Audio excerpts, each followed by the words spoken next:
Where are we at? Okay. All right. Welcome to episode 63 of the Total Hockey Training Podcast. I'm your host, Sean Scahan. And before I introduce my next guest, I just want to mention, we're in the preseason of our Total Hockey Training on Train Heroic. We got a great community going there. We're doing 3 workouts a week, and we'll roll into the season pretty quickly here. And also, I have my community, the school games community.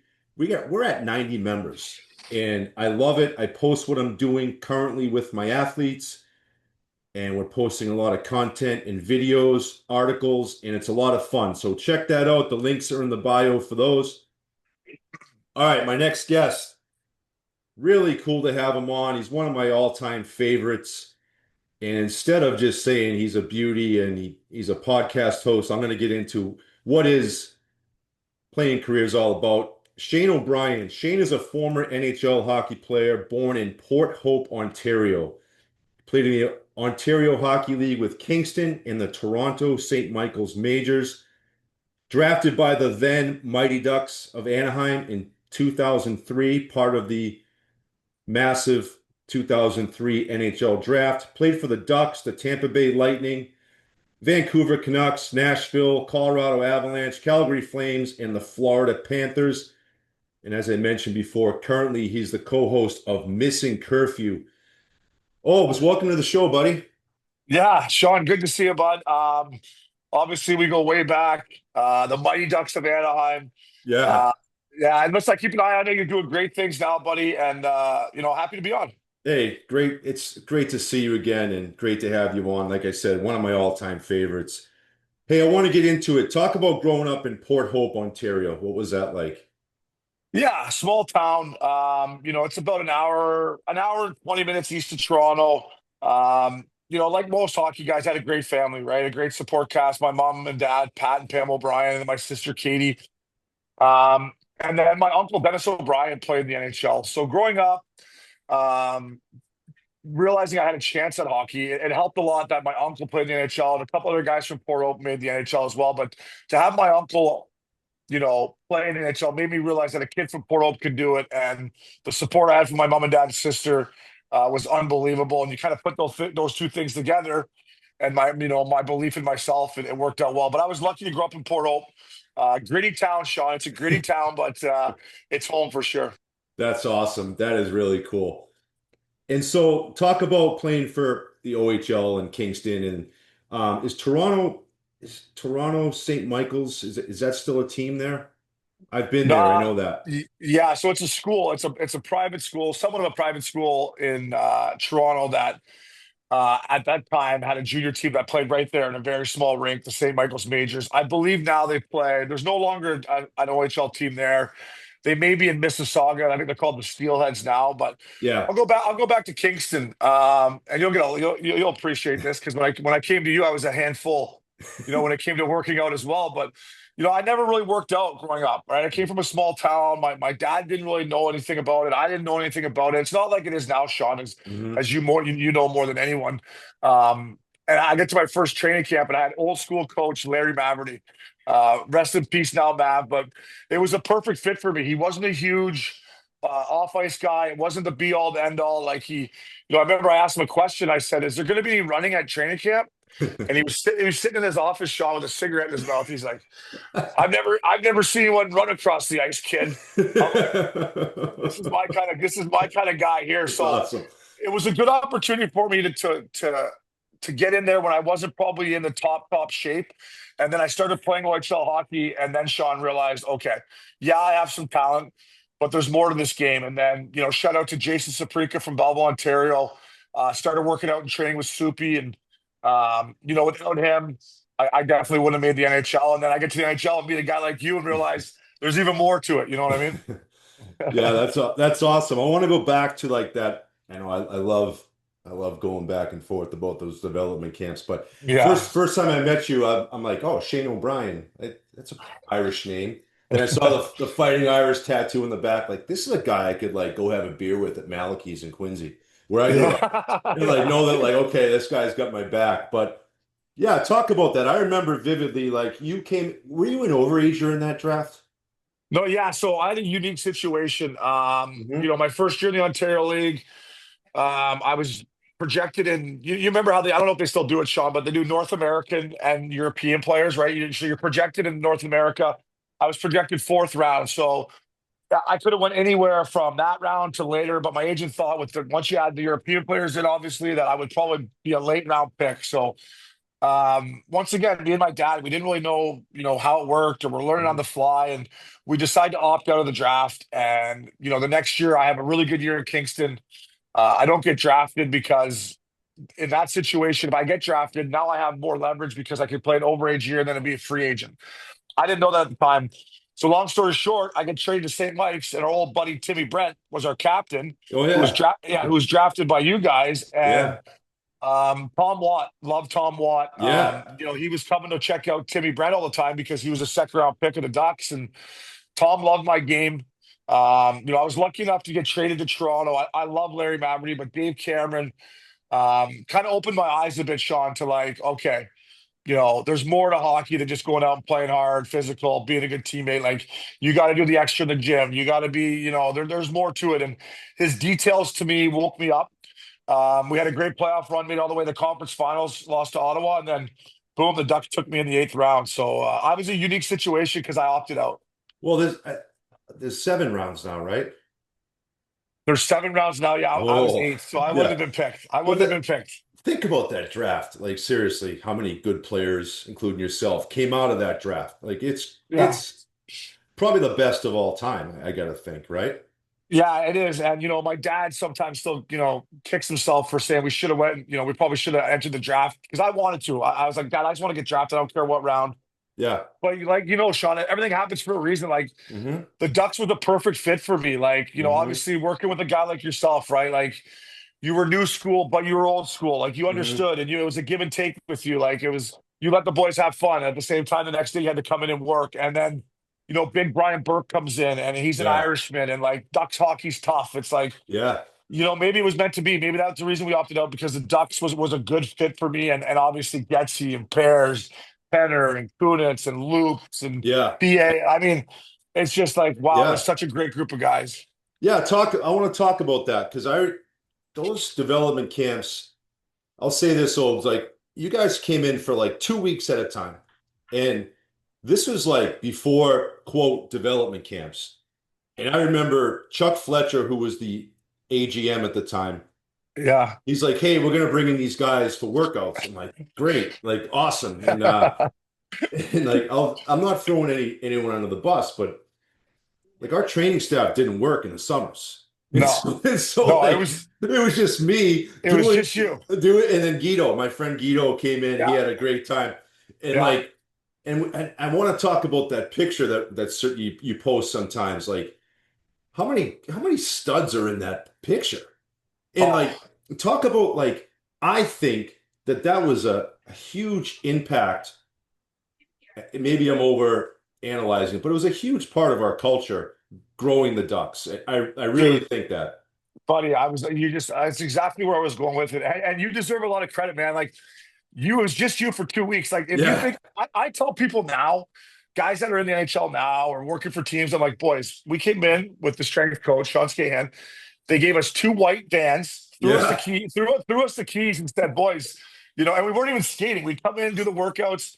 And, you were great. You put up with us. I mean, at times we were a lot for you in those 2 weeks, but in all seriousness, man, like people ask, like how because Getzlav and Penner and Pears were such a big reason, and Cooney of why they won the Stanley Cup, and like how were you guys Yeah. so tight? How were you guys so tight? I said, listen, a lot of it was those 2 week development camps, man. Like Yeah. we did them for 3 or 4 summers where we spent 2 weeks all together, in a van driving down to Newport, going to lunch, like coming in to Yeah. work out. Like it was people laugh that they did it, but honestly, Sean, like it's where I built some of my best friendships, and that's why our whole organization at that time, from the NHL to the American League, was so tight.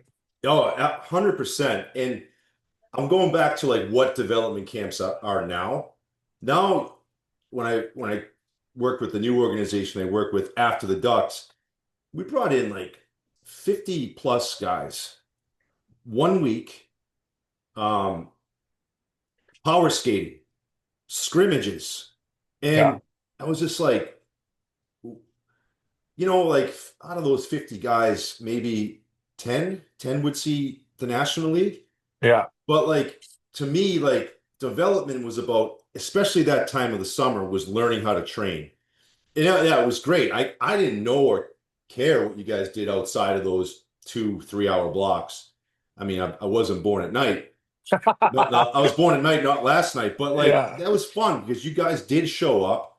You did the work. We running over at Anaheim High School, whatever. Yeah. I was Yeah, just it thinking was about fun. that. It was fun. And we did like yoga on Saturday. You had Sunday off. And like, but yeah, it's a time away from the rink that you guys became tight and a huge part of the Ducks culture. And I Huge. really, I just, I don't know, man. I just struggle with like what the development camps now. And now some teams are going back to that kind of Yeah. guys in just to learn how to train. They're not, scouts already know what the player can do. Like, what are you working on in the summer? You should be learning how to train, especially younger guys who need to get stronger, get faster, whatever. But it's funny, like you never think out of that picture that the absolute worst athlete in that picture is still playing today, right? Corey Perry, yeah, Yeah. Corey Perry. Well, But I would say the worst athlete in that picture is Joel Stepp, but I oh mean, yeah, no, or George. yeah. Oh, That, what big Georgie? What was his last name? Davis? yeah, Last yeah, name? yeah. And it's funny. I know I talked to you before. Like Curtis Foster's in that picture, and he is now my son's development coach with Nah, me. yeah, That's pretty cool, and that's crazy. But just it's on the so fun. development camp thing, Sean, like you mentioned Anaheim High School, like we would go there and be hot. We would get our Yeah, work in, and like what you did was so smart is you gave us that Sunday off, right? So yeah. like, yeah, some nights we go for dinner, but like we knew we had the Sunday off coming up, so we're like, hey, let's get the work in, let's do it, let's take care of business, and then plus we'd come in the mornings, when you do your thing, and it was also nice that there was no coaches around, right? We Zero. came in like Yeah. zero coaches, no GMs. It was just Hmm. us and you, and you had your handful with 20 Yeah. of us or whatever. But like we came Yeah. in, it's not like we had to like walk around on eggshells and be all like we could be ourselves, Oh yeah. good or bad. Some days there'd be like you'd like, come on, boys, quit, let's get her going. And that was, your job and you did it well. But it was just cool that we could bond. And I learned some stuff. I'd bring it back to my trainer, be like, hey, this is what we did. I need to get stronger in this aspect. So for a guy like me who I wasn't too worried about my on ice, I knew I measured up there. It was big for me to just learn a couple new things every summer and bring them back to my trainer. That's awesome. And I'll just say one more thing about it. Like Chuck Fletcher was the best. He is the Yeah. best. I never got like, hey, this guy needs to do better or whatever. Like it was just hands off, do your thing, and let's help the Ducks get better. And I really appreciated Yeah, that. you'll get a kick out of this story. This was probably the lockout year, right? Because we were all 21 years old now, and it was right at the end of our summer camp. Might have even been. Do you know what, Sean? It might even have been training camp that year with no NHL guys. I remember we were in Anaheim for it or I whatever. hold on a second. I'm gonna ask you some Okay, true or okay, false questions okay. later. And I want to Cool, see if cool, that's the cool. same story I'm All right, thinking. cool, cool, cool, Uh, cool. hey, I want to talk about Cincy. Cincy Yeah, was I that was a lockout year, and again, Chuck would be like, "Hey, you need to go to Cincy once a month," and I loved it. And I know a lot of times, a lot of guys are like, "Oh shit, we got to work out now." But that group was special too, right, Opes? yeah, it was, and yeah, sometimes you'd come down, the boys knew that we wouldn't, and it was good for us that you would come down and give us a week of like, all right, boys, like Yeah, kind of a more of an NHL feel, right? Like yeah. that was good for us. Since he was unbelievable, Brad Shaw, I wouldn't have made the NHL. My first game in the American League, I was like, okay, I have a shot, right? I Yeah. some, rookie camps, this and that. I put my first game in the American League. I look around, I'm like, all right, I got as good as chances as any. Now it's on me to get dedicated, do what it takes. But without Brad Shaw and Disco Dan Bylsma, the Hmm. lockout year, like that lockout year was so great for me. Like, every top line was NHL guys, every top deep pair was a one or two NHL defensemen. And the bond that we had, like we used to have this little bar just over the water in Kentucky called Pachenko's. And every Sunday night, because in the American League we play Friday, Saturday, Sunday. Yeah. So if we had a Sunday night game at home, I mean the whole team would be there. Every guy, Cheese Stuff, Key Holmquist, stuff. every guy would be there, and we were Yeah, we were such a close knit group. yeah. It was one of the greatest hockey years of my life, besides obviously playing in the NHL. Like we had such a close group of guys. That's where me and Joffrey Lupul became best buddies. He was down Hmm. there that year. Casey Hankinson, Captain Oh yeah. America. I see him around. Like I'm like, you look like Tom Brady. Like Yeah, he's like all American guy. Like he's the he's the man. best. He's He's the the best. best. I He still was the tell him captain. my favorite captain in hockey. I always tell him that when he still texts me. Captain America, beautiful, good looking guy, beautiful wife, Yes, plays yes. played hard. I'm like, yeah, Hank's got it all. Hank's got it Yeah, all. It was a yeah, great group. yeah, it sure was. And you had McAlpine came in later on, and Yeah, yeah, that yeah, I was love it McAlpine. great playoff run. And didn't your boy Stepper score a big goal like to win a series Stepper or scored Stepper scored a couple big goals against Milwaukee the year we beat them out in the playoffs, and then yeah, Stepper. Listen, he was such a good player, and yeah. I would listen. I was never going to win the fitness testing. You know that firsthand, right? But I would text Stepper and I'd be like, fella, are you working out? Yeah, yeah, I'm working out. I'm like, you better be fucking working out. Oh, sorry. I'm like, you better be All working. right. You better be working out. Like, Yeah. come to camp. He looked the exact same he did when he left. I'm like, you didn't do anything. You lied. Cause he could have played Sean, Oh yeah. but he just didn't have that Yeah. kind of goal. Like, it's Yeah. unfortunate. I still, when I talk to him today, I still kind of chirp him a little bit. But Yeah, it's yeah, awesome. It's the awesome you guys Stepper. still stay in touch. Yeah. And so and after Anaheim, I don't want to get into the trade and all that because Yeah. I know where you're at with that. But I will say this, like you were a very integral part of that culture for that Cup Thank you. championship team. And so talk about Tampa. Like I know you played for Torts there. Like I've heard nothing but great things about Torts from a trainer's perspective. Like I heard he treats the trainers like gold. Yeah. Talk about playing for him, and talk if you could talk about his fitness testing. So I want to get Yeah. a grasp on that. Yeah, I appreciate you not bringing up the trade because I do look back at it and like it was such a we knew we were going to win that year, right? Oh yeah. Like Hmm. we knew. Like it's just like I've never been on it. Like I never won a Stanley Cup technically, but when I tell people I was on that team and I knew what it took to win a Stanley Cup, so like it helped me.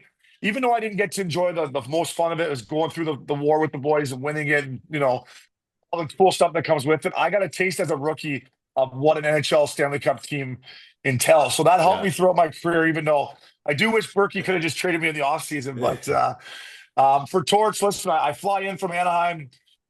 As you said, it was tough for me. I was leaving all my boys, leaving Hmm. the Stanley Cup favorite team, and I get in there and Torch, very intimidating guy. And my first year, Torch was awesome. I mean, he let me away with more stuff than on the ice than he should have. Right, I went from playing, behind Scotty Niedermayer or Chris Pronger, Bosch, and Odie, where I was playing whatever 10 to 15 a night, to where Torch threw me right in the fire, and I'm playing top 4 minutes, and I made a lot of mistakes. I was a rookie, and he told me at the end of the year and said, "Listen, your leash is not going to be as long as it is next year, and you got to get in better shape." And I said, "Yeah, I hear you." He goes, if you're not under 230 when you come to camp, you're not getting on the ice." As you know more than anyone, 230 was hard for me. Yeah. Like Yep. I had to Absolutely. dedicate myself to get to 230. You were a constant 232. I remember. Yeah, exactly. And he called me all summer, and I heard about Camp Tortorella, right? Vinny LeCavalier and Brad Richards and Marty St. Louis and Boiler and the trainers. I can't remember the strength guy, but all the trainers in there. Molly and the boys were like, "Oh, I'm telling you, like, you got to be ready for this training camp." He does a 3 mile run in 110-degree heat in Tampa. I'm like, "Holy geez!" So I come in, I weigh 228 for one day shot. The next day I'm like 232, 233. But anyways, he was happy with that. I did good on the 3 mile run. Torch's training camp is the hardest training. Well, no, the hardest training camp I've ever been to is Hartley's, but Hartley's was kind of stupid in so Hmm. many ways. Torch's was 2 days of you better be in shape, and then camp kind of gets easier, and he's great with his days off. Hmm. Great with his trainers. Torch is a great man. I mean, Torch made me a better person, made me a better man. He was hard on me. I mean, we had FU matches, nose to nose. But John Tortorella, I respect. And you asked a lot of guys, Sean, who played for him, and a lot of them will say the same thing. That's awesome. Yeah. That's great. And so after Tampa, it was Vancouver, and then Calgary, and then Florida. But yeah, I want to go back to like that year you were in Anaheim. Do you remember like you guys had to come in at like 8 in the morning? Oh yeah, oh No, yeah. like Randy, without Randy's idea, probably. you think? No, no, it wasn't Randy's. It was the guy above him, Mel Okay. Turkey. Yeah, But yeah. and I remember it being like Pens would come in, and Pens love Pens. Hey, how's he doing? Do you still talk to Pens? Not enough. I don't talk to Yeah, enough. He moved to LA. It's funny. I had Denny Konopka on Missing Curfew, and saw that. Penner listened to it, and then he somehow tracked down the Game Seven in Hershey, Portland versus Hershey, Oh yeah, where we lost in Game Seven, and he sent me that. I don't talk to Pens nearly enough, but I think he's doing all right. good. Yeah, I just Yeah. remember like Randy would come in and ride the bike, and like Pens would come in Uh, sometimes. I'm like, Pens, you can't just lay on the mat. Like you're 6'5". You stick out like a sore thumb. We had to have some conversations like that because you know I hate to say they, but everyone was all over Pens. Like I just know. and the guy was a heck of a player and a fun guy. So I'm glad to hear he's doing well. Yeah. Um, but yeah, those early morning workouts, it was tough for me because I was, the two guys, Getzey and Perez, were playing like 25 minutes a night. Yeah. Like, man, like I couldn't have that conversation with the coach and the assistant GM then to say, hey, listen, these guys need rest. It's like, no, they're out of shape. They got to keep going. I'm like, maybe play them less and we can get more, but you couldn't because they were so damn good. But Yeah. um, You know what, Sean? Just like that's how much the culture's changed. Like mhm. I don't love how much the culture's changed in the way of I feel like players nowadays can get away with way too much, and there needs to be more discipline and more, accountability at times. But then you go back to that end of the spectrum where they're putting you in a tough spot Oh yeah, because you're yeah, supposed to do your job, and you know how big recovery is, and you know hmm how important these guys are to the team. And you don't want to piss off Getzey and Pears or anyone, right? You're yeah, part of the boys, and they put you in that spot to say, Sean, they have to be here at 8 a.m. on the yeah, bike, right? It's like, dude, why? It's such an old school, yeah. mentality that was maybe the only downfall at times the Ducks organization might have had back then is they were a little bit too old school. And I'm going to put it on Randy and maybe Bob a little bit. Yeah, well, that's the thing. I think this is old school thinking, but I think because they were players Yeah. a long time ago, which is fine, and I respect that 100%. And I think sometimes they know, okay, that's these guys are going hard. How you gonna like? So they're not dummies, but I get No. that. I get that aspect of it. But yeah, the game has changed, and I want to say like, but what I saw how the game changed was you had to have a thick skin in that locker room. Big time. Remember like Prongs or Robbie. Remember Robbie? How funny that sarcastic he was, and like, and even I even think about Ruslan Saleh, who trained with us in the summer too. Yeah. You had to have a thick skin. Not only I don't see that anymore. Like you can't like. Yeah. There's a lot of sensitivity now today. In it's you can't have that banter that you did back in those old school. And I No. loved it. I loved it. I I thought it was I great. loved it. I loved it too. And you remember obviously Ryan Shannon. Yeah. Oh yeah, Yeah. Shanny. Poor Shanny, like coming from Boston College, right? Boston College or Yeah. BU? Boston Yeah. College. And I love Chris Pronger and Robbie Niedermeyer is one of my favorite teammates to this day. I mean, Oh he's one yeah. of the So funniest guys. funny. And sometimes Shanny would get it. I'm like, don't take it so personally. This is just buddy. This is just how this team like, Yeah. I've been in the organization for 3 years with you and Yeah. Cincy. I'm like, fella, this is just how we do it here. We're no one, everyone's joking, doing your job. And once Shanny realized it, he's like, okay, I get it. Like, but he was the one kid that kind of came in from college and was like, wow, you guys are kind of just tripping each other all the time. Like, that's Ducks hockey, fella. That's how we do it here.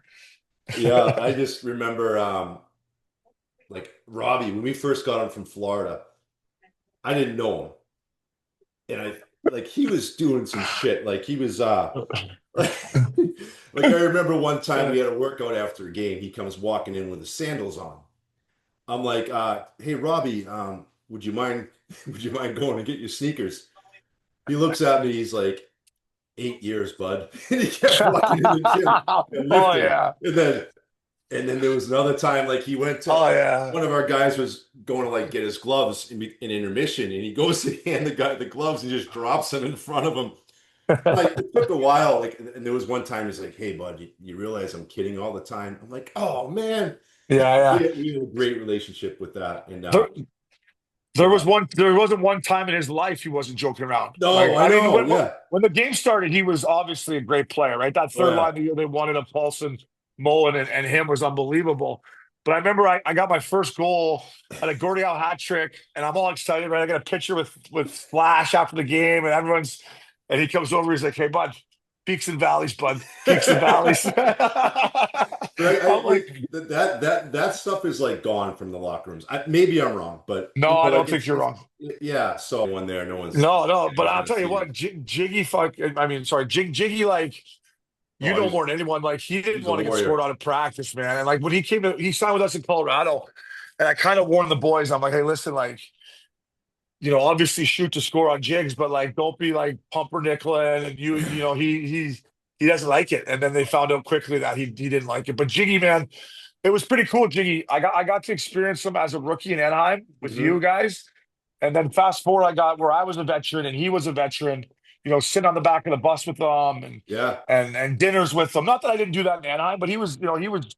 Listen, I came in. Jaguar won the Conn Smythe, what, 2 years previously when you guys lost the Devils, and like yeah. this Hmm. guy was a god. Like I would shoot out of him in training camp and just shoot it low. Like I was like, I'm not hitting Jiggy anywhere, even when I was on the Ducks.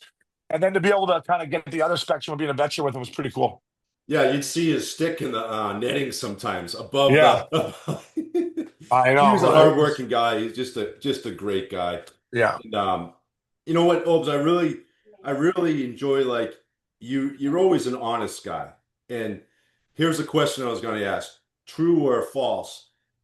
I think you're going to mention the story.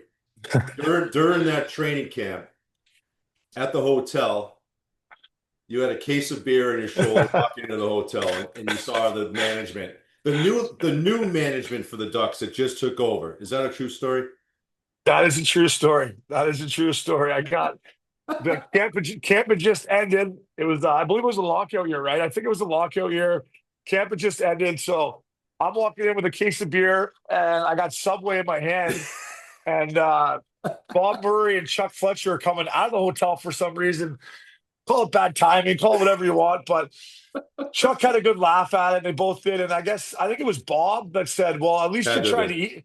Bob's like, well, at least you're trying to eat healthy, right? Because that's when people thought someone was healthy back then. Like, Yeah, yeah, well, like yeah. a six. He's like, well, at least Yeah. you're trying to eat healthy. I'm like, I'm like, as soon as they walked by, I'm like, can you believe that just happened? Like, of Thank course, God my for the luck. Subway, huh? Yeah, yeah. Imagine it was McDonald's and beer. They would be like, oh my God, this guy's does no chance. All right, what about this story?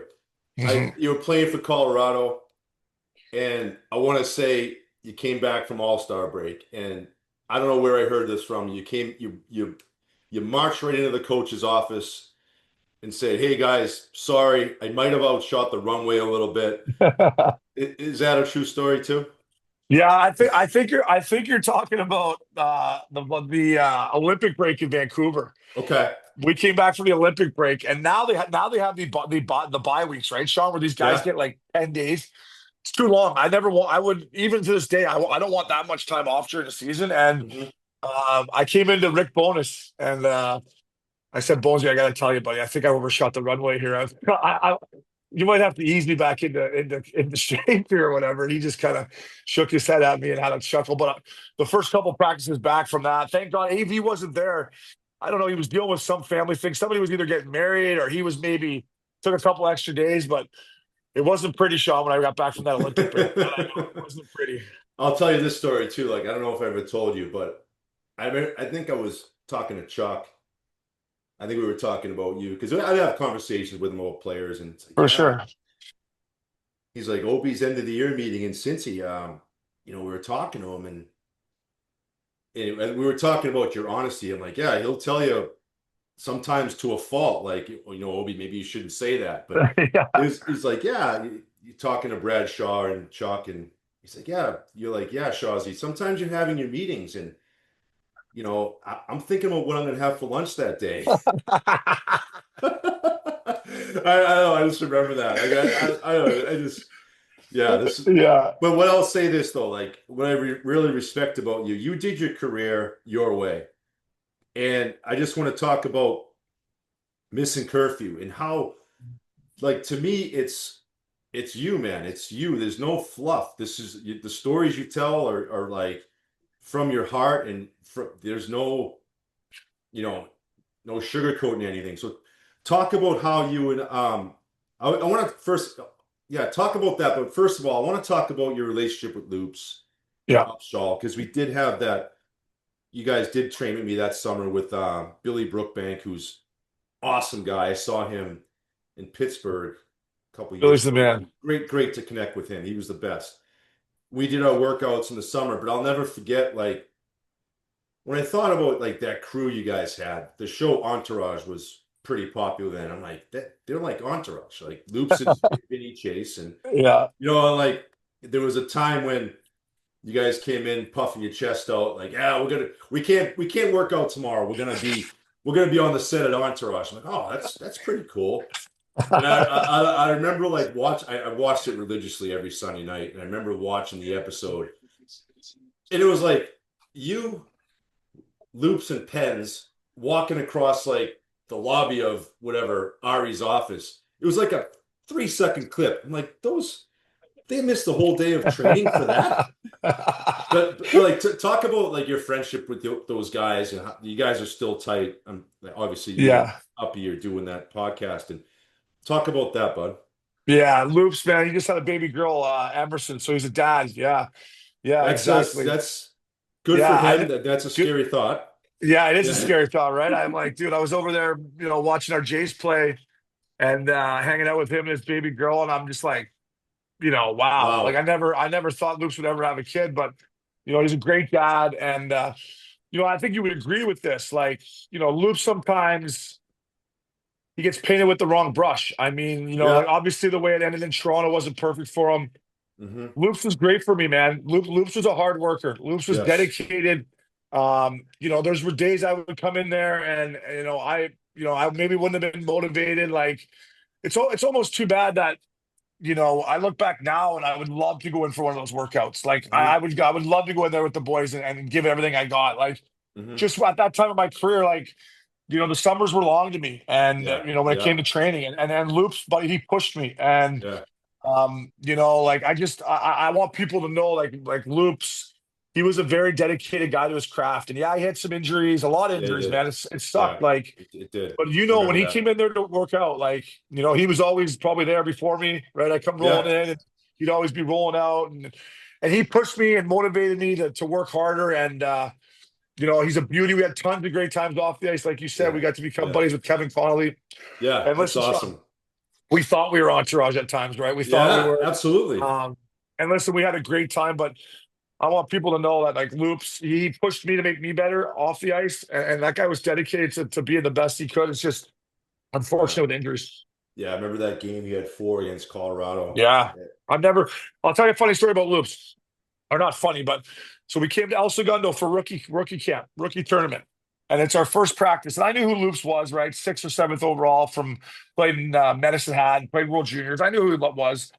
And then we're kind of going out for our first couple drills, and I'm eyeing everyone up out there. And I'm like, all right, fuck, Mhm. I got this. I'm as good as anyone out here. And we did our first shooting drill, and Loops kind of came around, and I gave him a pass, and he came down the wing and snapped it like short side under the bar. And I had never seen anyone shoot a hockey puck like that in my life. I'm like, I Mhm. have never seen anyone shoot a hockey puck like that. I'm like, I got to hang out with this guy. This guy's going to be in the NHL. I got to be friends with this guy. This guy's sick. And yeah, the way he could shoot a hockey puck, not many guys had that release. No, he's so talented. Yeah, like you said, he was shredded. Yeah, The injuries, it was a time when I didn't want to get into it, but like I just felt yeah, so sorry for him. And he had like he had the pick in his vein, like yeah, he lost like 20 pounds. I give him yeah, credit for rebuilding. And yeah, great guy, and I definitely miss seeing you guys because that was fun summers. Billy Brookbank, Getty would come in once in a while. Ruslan Saleh, Georgie Peros. That was in Yorba Linda. That was fun. yeah, Okay, yeah, I want to talk about Missing Curfew because my son loves the show. Thank you for the t-shirts, by the way. yeah. I saw him rocking the hat. That was awesome. Happy birthday, by the way, buddy. Happy Thank you, birthday. Yeah, thank you. Those t-shirts, Obes, like those things are comfortable. yeah. That was Right? when I started the merch. I'm like, I can't afford to join these places. You know what Discovery Golf is, Sean? These like Discovery places where you go around. Anyways, they're Mike Meldman does them. They're for the 1 percentile in the world. I can't afford to be a member there, but I do have some friends that invite me every now and then to the one in Maui and the one in Cabo, and they had the Awesome. T-shirts.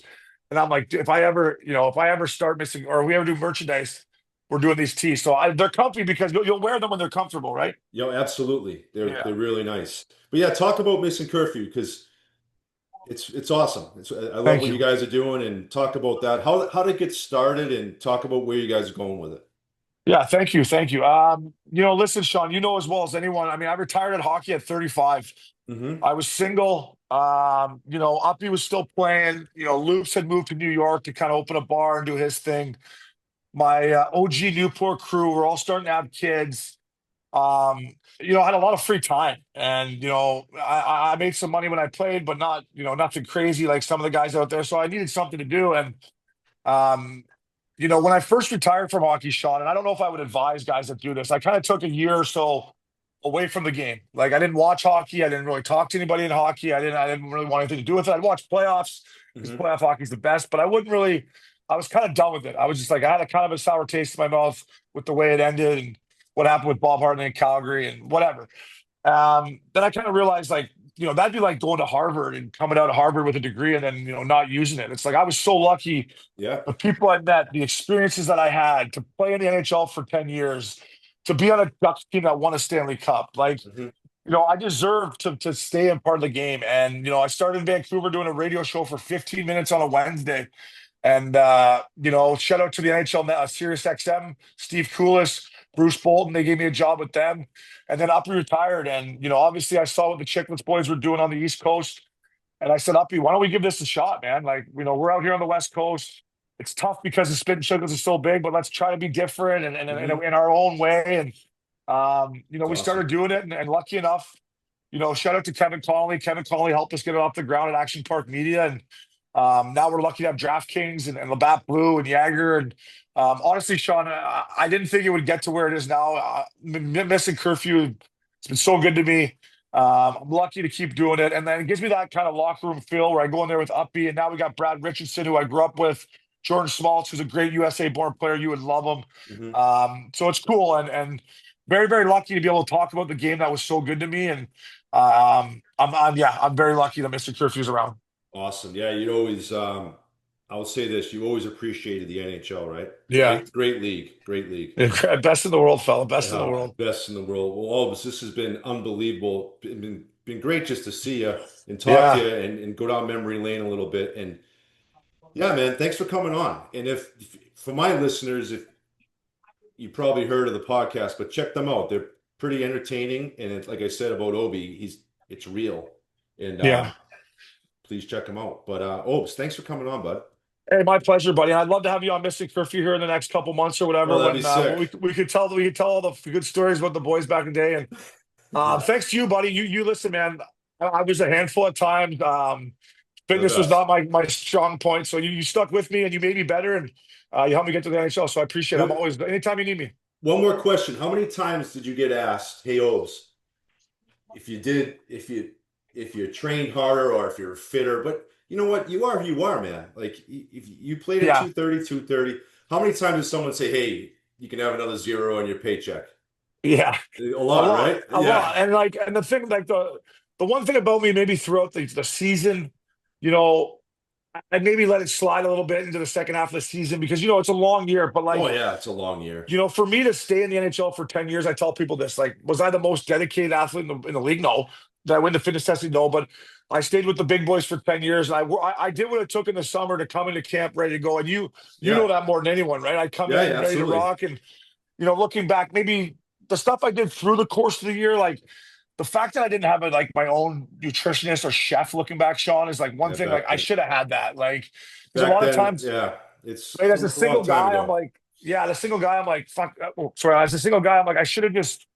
That's one thing I look back on, but But you can't, I you wish it would can't. have ended a little bit. Yeah, but it was a great run, and I had a lot of Yeah, fun. And I yeah, knew one last thing I'll just leave with on like being an eighth rounder. I shouldn't have played one shift in the league, right? So I tried to enjoy every single day. Did I enjoy it too much at times? Probably. But man, I knew it wasn't going to last forever. And for the good for fact that you. I was in the NHL, I was like, I'm going to Good for enjoy every you. second of it. Yeah. like I said, part of the best draft in NHL history too, by the way. And Yeah. you have a lot to be proud of, and as you should. And love what you're doing, man. But it's been great to see you. Great to catch up. And we'll see you around, bud. Hey, anytime, buddy. Appreciate it. Great seeing you, buddy. You too, Obs. Take care. Thanks, man. All right. Bye. Thank you.